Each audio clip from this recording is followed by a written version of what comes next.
mengaplikasikan eco farming untuk ditanami wortel yang ada di daerah Pacet, Kabupaten Bandung, Jawa Barat. Dan alhamdulillah cuacanya sangat mendukung sekali. Langsung terjun Bapak Ledernya untuk mengaplikasikannya. Mantap lah, luar biasa. Semangat, semangat, semangat. Ayo, Der, ya. Gimana menurut Pak Leder?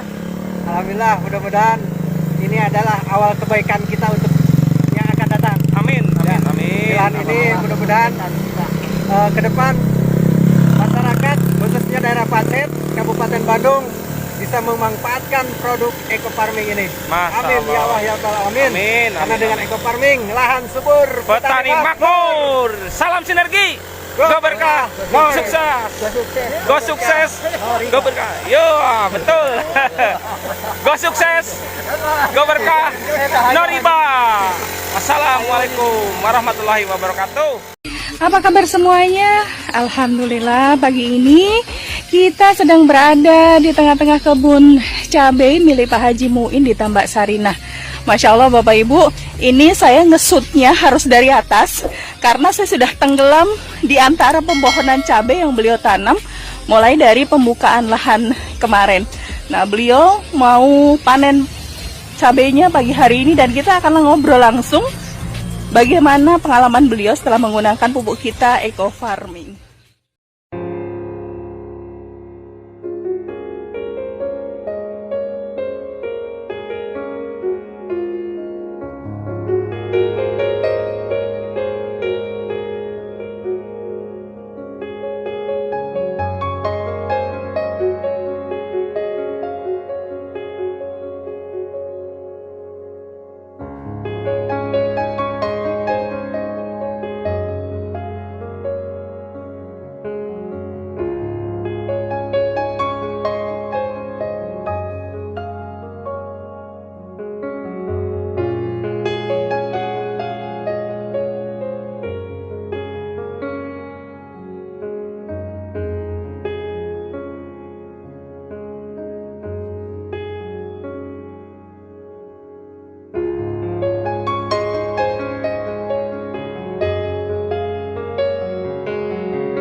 Inilah kebun cabai dari Pak Haji Muin, Bapak Ibu. Beliau sedang panen cabai dan kita akan langsung ngobrol sama beliau bagaimana yang beliau rasakan setelah menggunakan eco farming di lahan cabainya ini. Assalamualaikum Pak Haji Muin. Assalamualaikum warahmatullahi wabarakatuh. Gimana kabarnya? Ya bagus. Bapak pagi ini lagi panen ya, kebetulan sehat datang ya. Iya. Pak, apa manfaat daripada eco farming untuk di tanaman cabai dari pengalaman Bapak sebagai petani cabai yang sudah lama berkecimpung di dunia ini? Iya. Kalau pengalaman kita sudah menanam cabai ini hampir sudah 5-6 tahun gitu nah. Hanya inilah satu-satunya pupuk yang kita temukan dari eco farming. Jadi mulai pengolahan tanah, mulai semprot tanah sampai yang hasilnya sudah dipanen ini nah. Gitu. Apa yang dirasakan mulai dari pembukaan lahan sudah menggunakan eco farming, Bapak? Ya kalau kita rasakan tuh ya cukup lumayan lah, istilahnya tuh kan penyakit atau ulat apa macam itu kita kan ada keluhan. Kalau pang ada ulat apa macam atau wiring ada, nah bersih semuaan. Alhamdulillah. Untuk batangnya sendiri, Untuk Bapak? batangnya bagus juga. Sedangkan batangnya yang mati nggak ada nah. Mulai asam menanam kan ada yang mati pohon yang apa, yang layu-layu itu, yang kebanyakannya itu kan pohon itu layu, mati, yang sudah berbuah yang seperti ini nah. Kalau ini kita kan udah ketemu lagi itu nah. Alhamdulillah semuanya hidup ya Bapak ya. Oke, untuk hasil panennya sendiri Bapak, buah cabainya jika dibandingkan dengan panen-panen sebelum menggunakan eco farming? Jauh lebih banyak lah daripada yang sebelumnya gitu. Untuk penggunaan eco farmingnya sendiri Bapak gimana pengaplikasiannya? Ya, kita penggunaannya dulu olah tanah, siap kita semprot, sudah kita semprot 5 hari kemudian kan itu semuanya jak lobo. Sesudah tanam kira-kira setengah bulan kemudian kan kita semprot lagi. Cuma kita menyemprot tuh sama yang di pohonnya sama daunnya. Okay. Nah, sudah itu ya kira-kira antara setengah bulan lah nyemprot. Jadi sampai panen ini perhitungan itu sampai kali nyemprot. 4 kali penyemprotan. Ini di usia berapa Bapak panen cabenya? Kira-kira berapa Ibu Mijen jatah lah semalam? Tanggal berapa? Ya kira-kira 3 bulanan lah Sudah panen berapa ton ini Pak? Ini setengah ton lebih sudah, setengah ton 5 piko setengah. Bayangin Bapak Ibu, Setengah ton menyenangkan banget kan? Ini lahan cabai kemarin yang pemupukan eco farming 1,5 bulan setelah ditanam. Tidak begitu tinggi tapi Bapak Ibu bisa lihat langsung cabainya, Masya Allah. Sampai kewalahan kata Pak Haji Muin panennya. Tuh, sampai ke bawah-bawah. Sampai ke tanah. Sampai ke tanah. Nih, ya. Artinya, walaupun sudah tanam, pupuk eco farming masih tetap bisa diaplikasikan. Tetapi akan jauh lebih bagus, lebih maksimal hasilnya di saat pembukaan lahan sudah menggunakan eco farming. Bapak Ibu, kebetulan di samping lahan Pak Haji Muin ada lahan cabai juga yang tidak menggunakan eco farming. Bapak Ibu bisa melihat ya,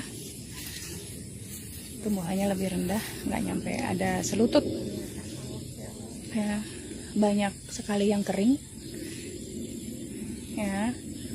Sementara yang menggunakan pupuk eco farming, Bapak Ibu bisa melihat, nah perbandingannya daunnya lebih hijau, lebih banyak buahnya dan lebih tinggi.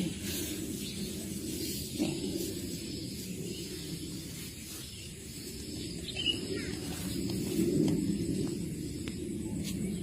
Ini yang menggunakan eco farming, ini yang tidak menggunakan eco farming. Kondisi fisik tanaman brokolinya Mas Iswanto yang sekarang sudah berbuah.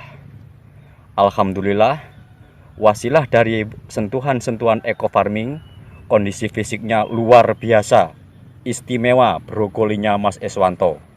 Nah, ini buahnya seperti ini, bersih, kuning, sangat segar, daunnya pun demikian, tidak terlalu kaku, daunnya fleksibel, lembut, lentur.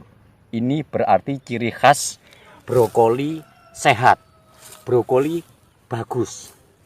Nah, ini saudara-saudara petani di seluruh Indonesia, pembuktian dan sentuhan-sentuhan wasilah dari pupuk eco farming yang sudah diaplikasikan oleh Bapak Iswanto. Nah, ini buahnya bagus, luar biasa, istimewa.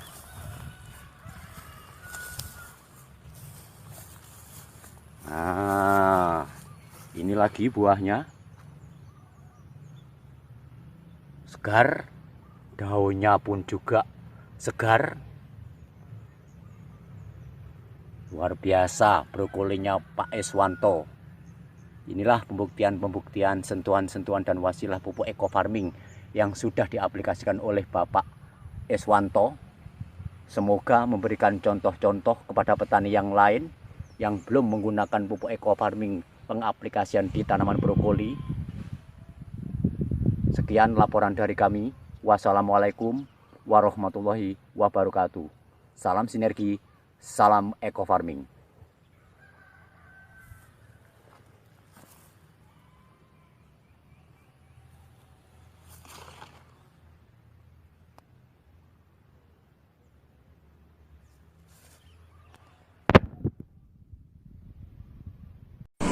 Assalamualaikum warahmatullahi wabarakatuh.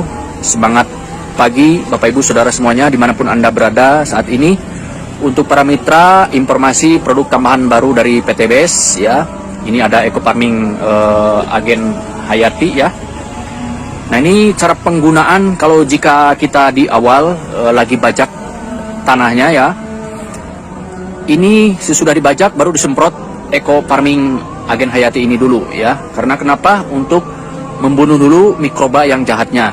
Nah, sesudah disemprot Eco Farming Agen Hayati ini, 3 hari berikutnya baru disemprot Eco Farming ya, Eco Farming.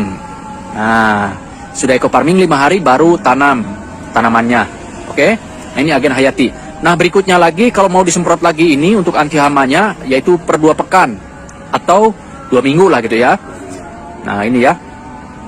Terus ketika sudah disemprot ternyata nggak ada hamanya, bagus, nggak usah disemprot lagi ya. Per 2 pekan itu nggak usah disemprot lagi kalau memang hamanya tidak ada. Tapi kalau masih ada hama ya silahkan bisa disemprot lagi per 2 pekan. Begitu informasinya Bapak Ibu Saudara semuanya, para petani di seluruh Indonesia. Semoga ya pertaniannya subur, makmur ya, tidak ada hamanya ya, tetap tapi harus diikhtiaran, diusahakan untuk cara mencegahnya. Insya Allah produk PTBS tidak ada yang gagal, semuanya alhamdulillah bermanfaat. Dan ada juga ekosida, terserah nanti bagus yang mananya, yang penting harus dicoba dulu. Cuman kalau ini harus dari pengolahan tanah, karena ada usul untuk membunuh dulu mikroba jahatnya, jadi olah dulu. Tapi kalau ekosida sistemnya langsung aja disemprot dari atas gitu, itu langsung aja kalau ekosida. Kalau ini harus dari olahan tanah dulu ya. Eco Farming Agen Hayati untuk membasmi hama. Sekian, mudah-mudahan bermanfaat. Untuk lebih jelas nanti bisa di-sharingkan lagi, karena saya juga sama ini dengan produk-produk yang baru tambahan ini ya, saya juga sama harus belajar lagi Bapak Ibu Saudara semuanya. Oke, terima kasih. Wassalamualaikum warahmatullahi wabarakatuh. Nah, begini nih, disemprot dari bawah ke atas.